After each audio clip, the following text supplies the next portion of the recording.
நான் உங்கள் டாக்டர் புவனேஸ்வரி பேசுகிறேன். Aadhisha holistic homeo clinic. பெரும்பாலும் எல்லாருக்கும் இருக்கிற சந்தேகம் என்ன அப்படின்னா, ஹோமியோபதியில் ஏன் மனதை பற்றி கேட்குறாங்க, மனதுக்கு ஏன் பெரிய அளவில் முக்கியத்துவம் கொடுக்குறாங்க. ஒரு ஜுரம் வந்தாலும் சரி, ஒரு தலைவலி வந்தாலும் சரி, இல்லை நாள்பட்ட நோய்கள், ப்ரெஷரு, சுகரு, கிட்னி ப்ராப்ளமு, இல்லை லிவர் ப்ராப்ளம் எதுவாக இருந்தாலும் ஏன் கேட்குறாங்க அப்படிங்கிறது தான்.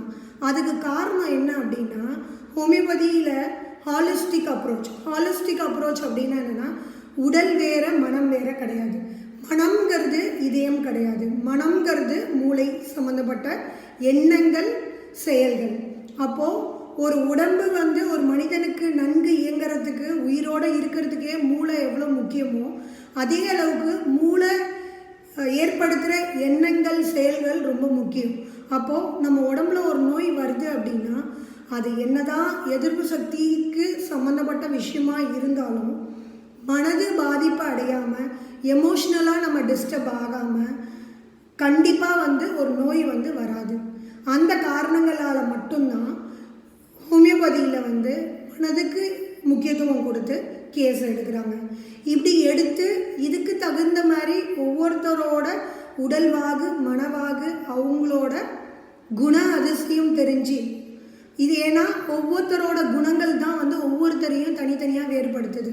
ஒரே வீட்டில் பிறந்த அண்ணன் தம்பியாக இருந்தாலும் சரி, அக்கா தங்கையாக இருந்தாலும் சரி, பிஹேவியர் வைஸ், அதாவது என்னென்னா குணாதிசயம் மாறும். என்னதான் பார்க்குறதுக்கு ஒரே மாதிரி இருந்தாலும் குணாதிசயம், அவங்க பழக்க வழக்கங்கள் மாறும்.